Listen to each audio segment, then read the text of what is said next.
Welcome to the Subjective Professor podcast. This is episode 3, and we are going to talk about making knowledge. Yes, making knowledge. Most people, when we talk about knowledge and information, we're not talking about making it. We're talking about learning it or discovering information, but not so much making. Why are we describing information and knowledge as being made? Well, because I'm trying to reintroduce the concept of subjectivity when it comes to information. In other words, all information is created by someone who has a subjective view on the world. Now, initially, I know most of you will be turned off by this. Facts are facts. And if you don't like these facts, then clearly you're the source of misinformation. But that's a little bit too simplistic. And if you've been following along with this idea of subjectivity, depending on what your perspective is, where you are located in relation to what you're observing, what you will see, what you will experience, what you will know will be different. And that's subjectivity. So information that comes from a subjective point of view will be different. And so that's what I'm trying to reintroduce. And what do we do with that? So, as I already hinted, if all of us are observing the same phenomena, the same object, we may describe what it is we're observing based on what we know, the information that we already have, the level of understanding that we have. So someone who is 60 years old observing a phenomena in the world will probably describe what is being observed differently from someone who's 6 years old, right? And so perspective will have many, many different factors. The information that is produced will be different because of the person who is sharing that information. Now, you might say, oh, well, see, the person who's 60 years old probably has more authority, is more qualified to make information. And we see this in society with academic degrees, like a PhD, a master's degree, or certification of some kind of level of experience that gives that person expertise. That's why people will say, I've been doing this for 20 years. And so therefore, you're supposed to interpret this as some sort of expertise. And so therefore give more weight to that person's information. But we have to realize that there is always perspective, which means that it's very difficult for anyone to basically say this is the absolute truth. Because all of us, even if someone were to say this is absolutely true, someone will disagree. You will always find people who will disagree. On a very simple level, if we were all to watch a movie together and we begin to tell other people what it is that we saw, whether we liked the movie or we didn't like the movie, why, all of these perspectives will be different. And so therefore, a person who is listening to all of these observations, all of this information, now has to decide, should I watch this movie or not? And the choice is made based on the information that has been gathered. Now, for most situations, however, in the academic setting or in the news type setting, information is represented as fact. And when we do that, we're removing the creator. We're removing the subjectivity of that information, and we're pretending that this information has no bias. It has no creator. There is no subjectivity there. It's just simply true. And we saw this in the last couple of years. A lot of people using information in this way. And so when it is suggested that someone might have alternate facts, that is to say, information that is produced from a different subjectivity, a lot of people who are unaccustomed to thinking in those terms will just simply laugh. But anyone who's ever been in a serious relationship with, obviously, with someone else, and you have a fight, you have an argument, and you drag a third party into the conversation, and each person gets a turn to tell their side of the story to that third party. What you see emerging is this phenomena of alternate facts. right? So the same situation, the same argument perceived by a different person from a different perspective will produce a different truth, will produce different facts.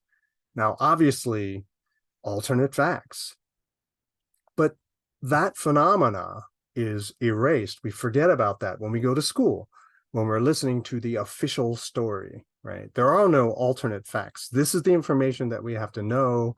And so all of our decisions moving forward has to be based on that information. And so the assumption is that it's true. And if whatever that is said is true, someone disagrees with it, we just say, you disagree because you don't like it, right? And so now you're going to look for something else. But that's true. The feeling of like and dislike comes from our subjectivity. If from our subjective perspective, we believe this information is beneficial, helpful in some way, then we're probably going to agree with it. Obviously, if the information is somehow negative, right, we lose something as a result, then we're not going to accept it. So really, in that kind of phenomena, no one is really asking. Sometimes I guess people do, but most people do not ask, what is the source of the information? Is the source reliable? What is the subjectivity of the source? And based on that, is the information that we're hearing or that is being shared with us, is it good information or is it bad information? Here's an example. E equals mc squared. Einstein came up with this formula called, which says E equals mc squared. Now, some people will say he discovered this, but I say he made it. Einstein, observing the universe based on all of this information, the information of his field that has come up through centuries of research and people thinking about these kinds of things, he says E equals mc squared, best I can do, right? So it's not that he discovered it, like he kicked over a rock and he saw that there were these letters and symbols on the rock and said, ooh, I have discovered E equals mc squared. Now I have to figure out what it is. No, he came up with E equals mc squared to explain what it is that he was observing. So imagine if you are part of the Buddhist religion and you're looking at the stars, you're looking at the universe, you're looking at the heavens. Are you going to say, hey, E equals mc squared? It's more likely than not that a Buddhist who's practicing Buddhism would never come up with E equals mc squared. But it's not because this person is somehow, primitive or, wrong. It's because the perspective of the Buddhist is completely different. I won't get into the religious aspect of it, but because that perspective is different, what they will observe, what they see, what they will then produce as information, which will be considered as truth by anyone who has the same perspective, will be radically different from what Einstein had created. We saw in episode 1 that with that shadow sculpture that I showed you, that people are trained to ask certain questions based on their subjectivity. So a science department will ask certain questions, the humanities departments will ask different kinds of questions. And does it mean that they are completely wrong? No, they are training people who are using that particular subjectivity to create information consistent with that subjectivity. Okay, and as long as people do not change their subjectivity, as long as people maintain the same perspective, then the truth will never change. Change the perspective even just a little bit, and then now we have to talk about different information, right? Different information, different things are being observed, different things are being seen, and now we have to talk about them. We have to describe them. We have to take them into account. Does it change some of the original formulas that we were working with? Sometimes, perhaps, maybe. But it's not that we're talking about right and wrong. We're talking about what is subjective. Information that is produced from a perspective, we call them constructs. It is information that is made. This is a very strong postmodernist element to it. Yes, and I've already told you about that, except I do have a twist. I don't engage in postmodernism in the way that a lot of other people do. I just simply use postmodernism as a tool to reveal subjectivity. And that's really all we're doing here. Information that is created has a creator, has someone who created and made that information from their perspective. And so to talk about constructs, all we're really doing is trying to remember or bring back into the equation or our discussion and conversation the subject or the perspective that was used to create or construct that information. Information is created because it is needed. It's going to be used. And so information that for scientific research, why are they doing the scientific research? To find a cure, to find better construction methods, to find better machines, or create better machines to do the work that we need them to do. So this kind of effort requires a lot of time. And so therefore, if you are a family person and you still have to feed your family, you rely on funding. You need someone to pay for the information. If the information is not going to be funded, or if the research is not going to be funded, then the information won't be made.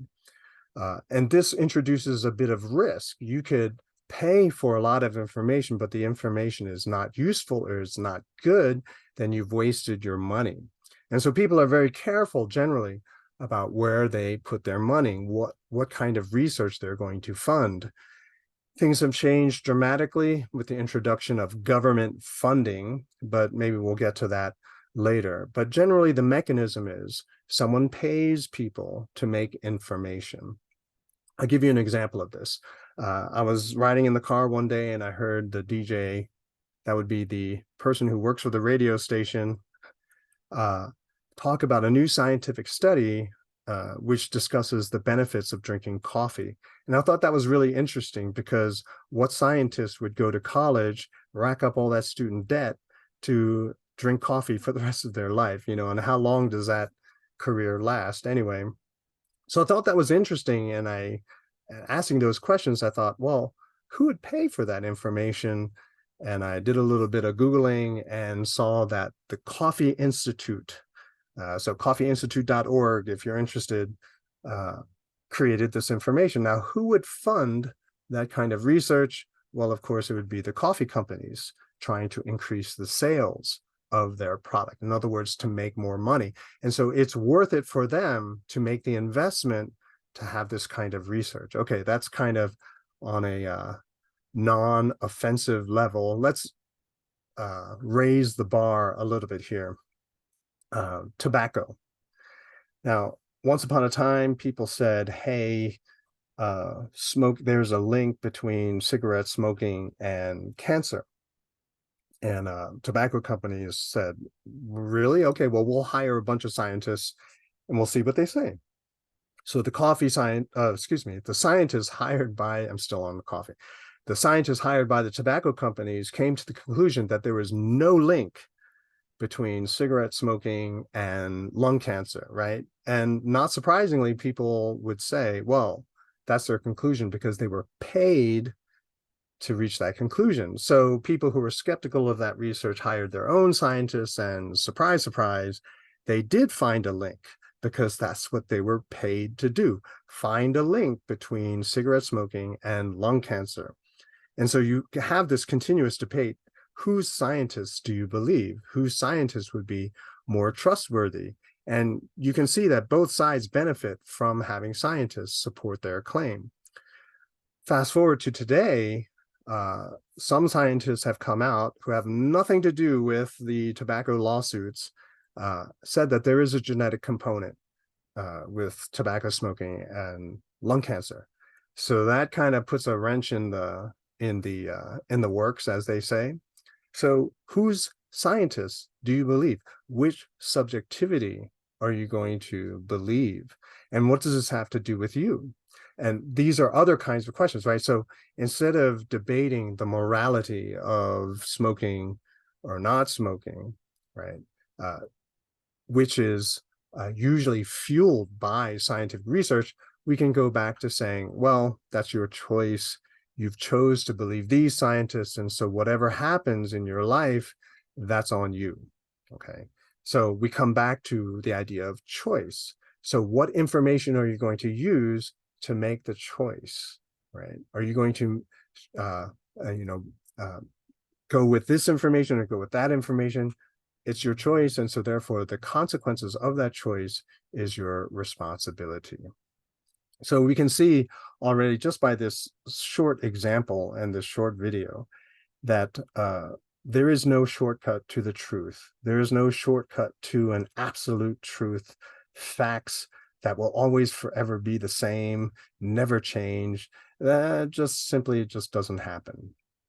But you'll always have this subjectivity. You'll always have these different perspectives with information.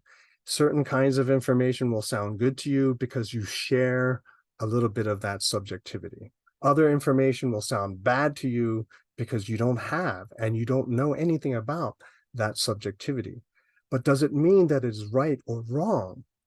It comes down to choice, right? And we're going to build on this idea of believing what information to believe in, and then making choices based on that belief as we go through future episodes. But that's it for now, and I'll see you in the next episode.